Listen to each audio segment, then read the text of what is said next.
Hello everyone, this is Ann Kelly again, coming from Young Heart Books and Toys, your neighborhood book and toy store near the Westmont Elementary School.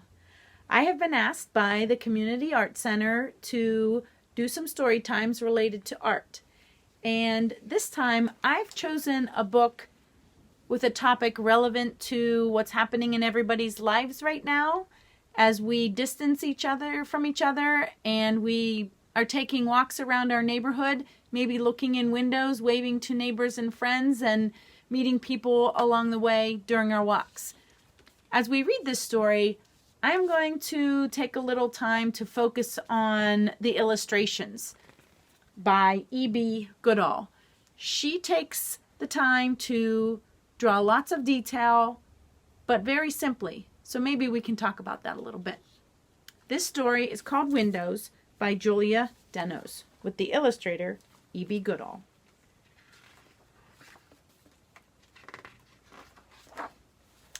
First, let's take a look at the picture. This little boy and his dog are starting out in his living room. You can see all the details that she drew in this picture. I bet she was hoping to capture a little bit of what you might find in your own homes.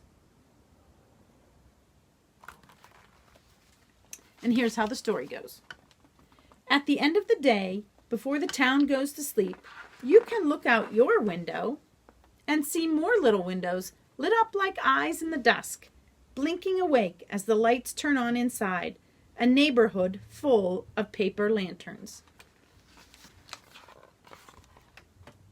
Does anybody have a neighborhood that looks like that? She drew all kinds of different buildings and lit up the buildings with the use of yellow to take you inside the people's homes. Then the story says, you can take a walk out your door into the almost night. How did she capture night? With the color of the sky turning a little darker yet still bright, so it's not nighttime yet, but it's getting there.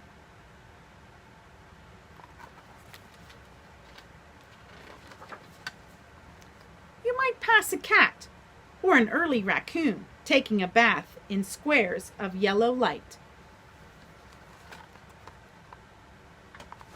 She has two different kinds of drawings here. One with detail and that fills the page, and another with simple ideas.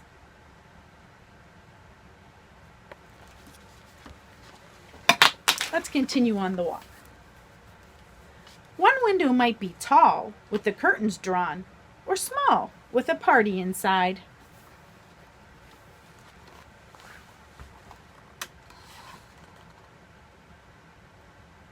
See the details she drew inside the lit up windows?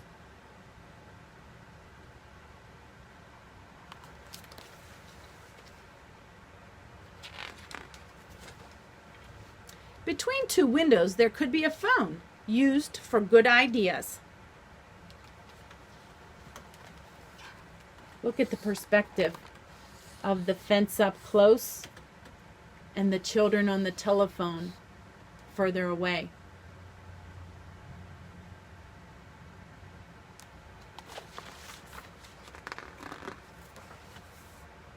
There might be a hug or a piano, and someone might be learning to dance. Lots of windows she added to this picture. She wanted you to be able to see what was inside each one, so she kept the background white.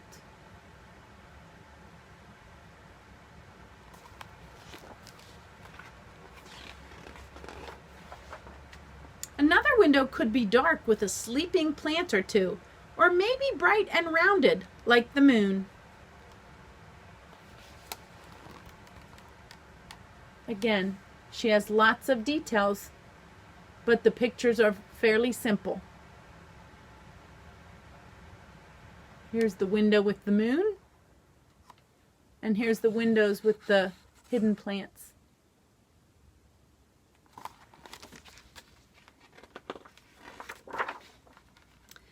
Some windows will have dinner or TV.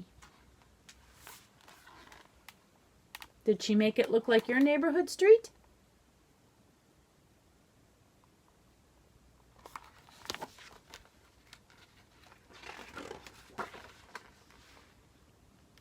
Others are empty and leave you to fill them up with stories.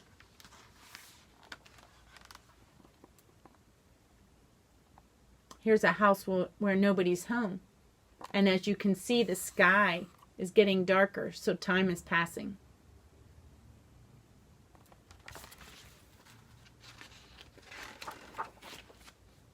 Then you arrive home again and you look at your window from the outside. Someone you love is waving at you and you can't wait to go inside.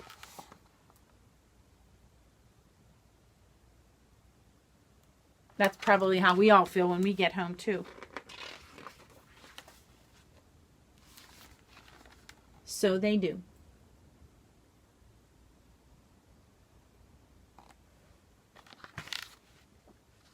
This is what we're doing right now, isn't it? Story time. That's usually how an evening ends at home, I hope, with a good story time.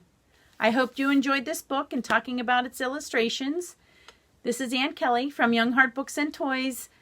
We're still offering shopping experiences. Although you can't come in, you can call us or message us and we'll be happy to help you. Have a good night. Hi everyone, it's Miss Jen at the Community Arts Center, and I just finished watching Anne's video on the book Windows. I cannot wait to do a window art experience with you guys. I don't care if you're adults or kids, you're gonna love this one. And so go to the Community Arts Center's Facebook page and look for the event for next Tuesday's live event on Windows. Bye!